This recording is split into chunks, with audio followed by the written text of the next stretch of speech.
በቅዱስናው ቤተ መቅደስ የሰበሰበን ቅዱስ እግዚአብሔር ተነግሮ ስለማያልቅ ስጦታው ስለማይከፈል ውለታው ስሙ ለዘላለም የተመሰገነ ይሁን።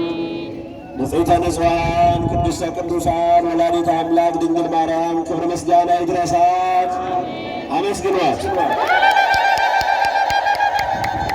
የመላእክት አለቃ መልአከ ምሕረት መጋቤ ብሉይ የቅዱስ ሚካኤል ጠባቂነቱ አይለየን፣ ይጠብቀን። አመስግኑ። እንኳን አደረሳችሁ።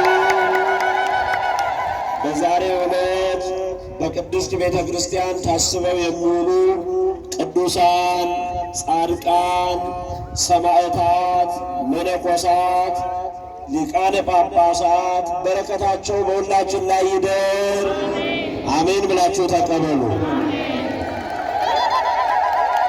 ወናሁ ሚካኤል አሃዱ እመላእክት ቀደምት መጻ ይርዳኒ። ከዋነኞቹ አለቆች አንዱ ሚካኤል ሊረዳኝ መጣ። ትንቢተ ዳንኤል ምዕራፍ 10 ቁጥር 14። ሁላችሁም ይህን ቃል ተናገሩ። ቅዱስ ሚካኤል እንዲረዳችሁ ከዋነኞቹ አለቆች በሉ። አንዱ ቅዱስ ሚካኤል ሊረዳኝ መጣ። ቅዱስ ሚካኤል አይሰማም። ሊረዳኝ መጣ። ተራዳዩ መልአክ ረድኤቱ በእኛ ላይ ይብዛልን። አሜን። አሁን ጸጥ ብላችሁ እግዚአብሔር መንፈስ ቅዱስ ለእናንተ የሚያስፈልገውን ቃል ያስተላልፋል። የሚያስተምረን እግዚአብሔር ነው። የሚመክረን እግዚአብሔር ነው። መልእክቱ በልቦናችን ላይ እንዲደርስ እንደ ድንጋይ የደነደነው ልቦናችን እንዲለወጥ በኃጢአት ስንጓዝበት የነበረውን መንገድ እንድንቀይር ወደ ጽድቅ እንድንመለስ ከእግዚአብሔር ጋር እንድንታረቅ የሚመክር የሚገስጽ መንፈስ ቅዱስ ነው። አሁን ምናልባት ፀሐዩ ትንሽ ከረር ያለ ነው የሚሆነው። ፀሐይ ላይ ነው የቆማችሁት። ብዙ መርሃ ግብር በአውደ ምሕረቱ እየተከናወነ ነው ያለው። ግን በድካማችሁ ፋንታ እግዚአብሔር በረከቱን ያብዛላችሁ። ፀሐዩ መድኃኒት ይሁንላችሁ። በእግዚአብሔር ቤት መጥቶ ተፈውሶ እንጂ ታሞ መሄድ የለም። በእግዚአብሔር ቤት መጥቶ ተክሶ እንጂ ከስሮ የሚሄድ የለም። በእግዚአብሔር ቤት መጥተን ሁላችንም በረከትን አግኝተን ነው የምንሄደውና ሁሉንም ለበረከት ያድርግልን። ቅድም እንደተባለ በኋላ ያላችሁም አሁን የቃሉ ጊዜ ስለሆነ ለሁሉም ጊዜ ያለውና ቃሉን እንድትሰሙ በክርስቶስ ፍቅር እለምናችኋለሁ። ወደ ትምህርቴ ከመሄዴ በፊት ግን አንድ ያየሁትን ማሳሰቢያ ለሁል ጊዜ እንድትተገብሩት መናገር ግድ ይላል። የቃል ኪዳኑ ታቦት ከቤተ መቅደስ ወጥቶ ዑደት በሚያደርግበት ሰዓት እንደምታዩት የካቴድራሉ መዞሪያው ጠበብ ያለ ነው። ምእመናን መዞሪያው ላይ ከቆማችሁ ቃል ኪዳኑ ታቦት በእጃችሁ እየነካችሁ በአካላችሁ እየነካችሁ አይተናል። በፍጹም ይሄ በሥርዓተ ቤተ ክርስቲያን በቀኖና ቤተ ክርስቲያንም ክልክል ነው። የምሕረት ዘመን አዲስ ኪዳን ዓመተ ምሕረት ሆኖ ነው እንጂ መቀሰፍም አለ። በብሉይ ኪዳን እነ ዖዛ ተቀሰፉ ሞቱ የሚባለው በድፍረት የቃል ኪዳኑን ታቦት ነክተው ነው። ስለዚህ ምእመናን ሁልጊዜ ማድረግ ያለባችሁ የቃል ኪዳኑ ታቦት በሚዞርበት ጊዜ ተጠግታችሁ መቆም፣ መጎናጸፊያ መንካት አይገባችሁም። ይህንን አይቻለሁ። አይደለም ምእመናን ሥርዓተ ዲቁና ሲመተ ዲቁና የተሰጣቸው ዲያቆናት መንካት አይችሉም። አይደለም የቃል ኪዳኑን ታቦት መጎናጸፊያ ጽናውን በእጃቸው መያዝ አይችሉም ዲያቆናቱ።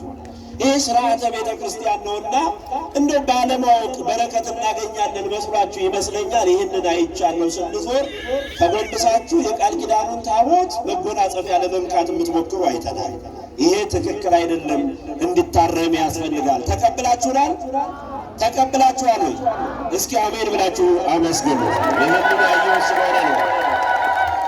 በቀጥታ ወደ ትምህርታችን እንገባለን። ከዋነኞቹ አለቆች አንዱ ቅዱስ ሚካኤል ሊረዳኝ መጣ ይላል። ቃሉን የተናገረው ነቢየ እግዚአብሔር ዳንኤል ነው። የዳንኤልን ቃል ደግሞ ኢትዮጵያዊው ሊቅ ቅዱስ ያሬድ ተርጉሞታል። ዳንኤልኒ ይቤ አሃዱ ነዋ ሚካኤል አሃዱ እመላእክት እምቅዱሳን ቀደምት እመላእክት ቀደምት መጻ ይርዳአኒ ይላል ቅዱስ ያሬድ ነው። ያሬድ ነቢዩ ዳንኤል የተናገረውን ትንቢት ተርጉሞ ዳንኤልና ቅዱስ ሚካኤል የተነጋገሩትን በኅዳር ሚካኤል በዋዜማ ሰላም አስቀምጦት እናገኘዋለን ማለት ነው። ነቢየ እግዚአብሔር ዳንኤል በምዕራፍ 10 ከቁጥር 1 ጀምሮ ስንመለከተው አንድ የሚያስጨንቀው ሀገራዊ ጉዳይ ገጥሞት ነበር። የሚኖርባት ሀገሩ የተወለደባት ርስቱ ኢየሩሳሌም በኃጢአትና በበደል ምክንያት ፈርሳ ሕዝቦቿ ተማርከው ወደ ስደት ሂደው ያቺ ታላቅ የነበረች ሀገር ባድማ ሆና ተፈታ ባዶ ሆና እሱን እረፍት ነስቶት ነበርና 3 ሳምንት ሙሉ ሳዝንና ስተክዝ ነበር ይላል። ስንት ሳምንት አይሰማም? ስንት ቀን ማለት ነው? አቤት 21 ቀን አዝን ነበረ፣ እተክዝ ነበረ። እያዘንኩ እጸልያለሁ፣ እየጸለይኩ እጾማለሁ። ማለፊያ እንጀራ አልበላሁም፣ ሰውነትን የሚያበረታ መጠጥም አልጠጣሁም። እያዘንኩ እየተከዝኩ እየጸለይኩ በነበረበት ሰዓት አለ ከዋነኞቹ አለቆች አንዱ ዋነኛ የሆነው የመላእክት ሁሉ አለቃ የሆነው ቅዱስ ሚካኤል ሊረዳኝ መጣ። ደስ ይበላችሁ።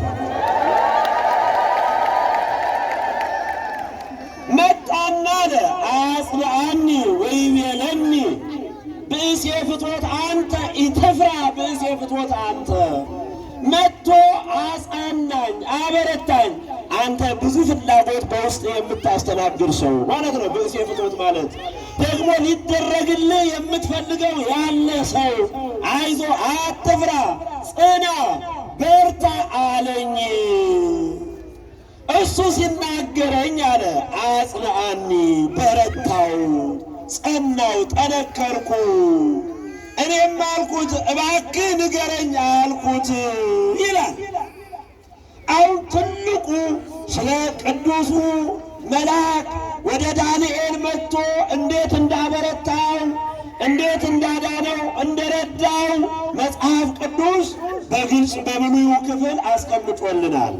የዛሬው በዓል ሰኔ 12 ቀን የምንማረው የምናከብረው በዓል በሶስት ነገር ተከፍሎ እናገኘዋለን። በስንት ነገር አልኳችሁ?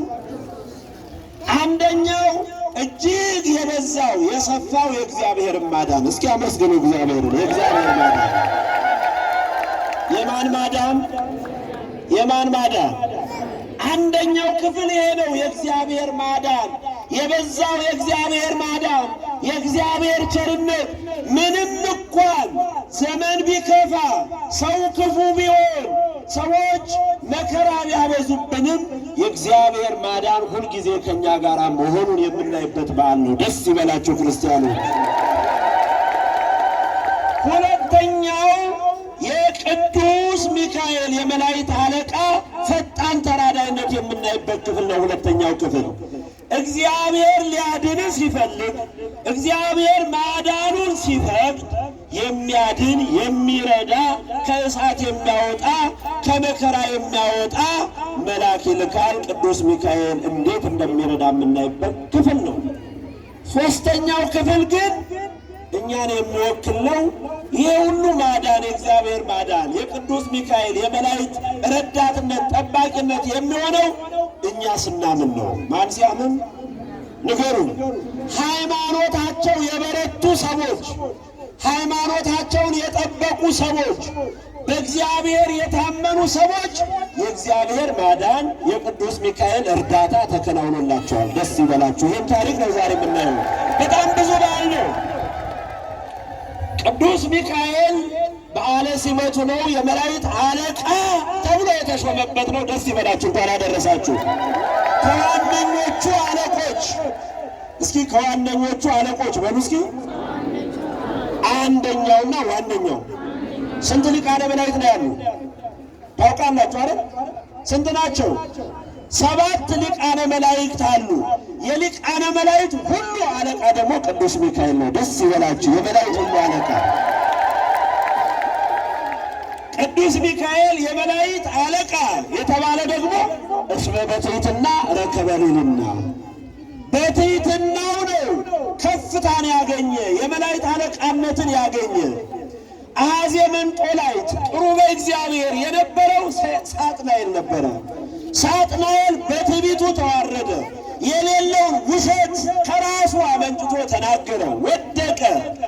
ያንን እሱ የተወውን ክብር በትሕትና ቅዱስ ሚካኤል አገኘ። ቅዱስ ሚካኤል ዛሬ ቅሩበ እግዚአብሔር አኀዜ መንጦላዕት ነው። ደስ ይበላችሁ። የእግዚአብሔር ቅርብ ነው።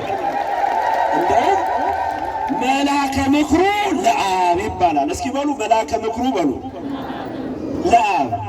እግዚአብሔር መቼም ሐሳብ ጠፍቶበት የሚያማክረው የለም አለ እንዴ? ወኢተማከረ ምስለ መላእክቲሁ ነው የሚለው። ዓለምን ሲፈጥርም ፍጥረታትንም ሲፈጥር ሥራ ሲሠራ እግዚአብሔር ማንንም አላማከረም። መልአከ ምክሩ ለአብ ማለት ግን ቀራቢነቱን ማሳየት ነው። ደስ ይበላቸው ክርስቲያኖች፣ ቀሩብ ነው ማለት ነው። ቀራቢ ነው ለማለት ነው። ስለዚህ የመጀመሪያው መልአክ የከበረበት ከዋነኞቹ አለቆች አንዱ ተብሎ የተሾመበት ነው።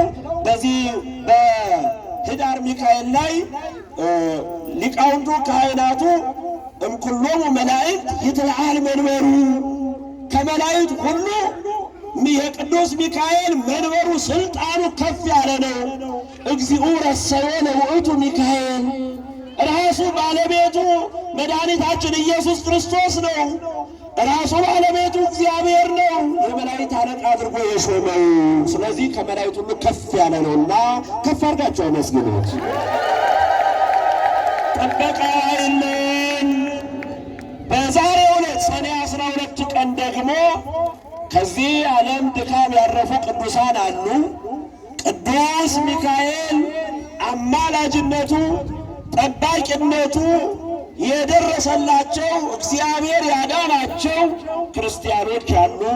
እኛም ዛሬ ታሪክ ተርከን አይደለም የምንሄደው የምንማርባቸው ማለት ነው። የመጀመሪያዋ እንደምታውቋት ቅድስት አፎምያ በሉ እስኪ። ቅድስት አፎምያ ዛሬ እረፍቷ ነው። የቅዱስ ሚካኤል ወዳጅ ናት። የማን የቅዱስ ሚካኤል ወዳጅ ናት። እስከ ባለቤቷ መቀዳደም አለ። ባለቤቷ ቀድሞ አረፈ። ልጅ አልነበራቸውም። የሚረዳት አይዞሽ ባይ የሚያግዛት የሚንከባከባት ሰው አልነበረም። ባለቤቷ ሲያርፍ ለእሷ ያወረሳት የቅዱስ ሚካኤልን ስዕል ሰጥቶ አደራ ባለቤቴን ወደ እኔ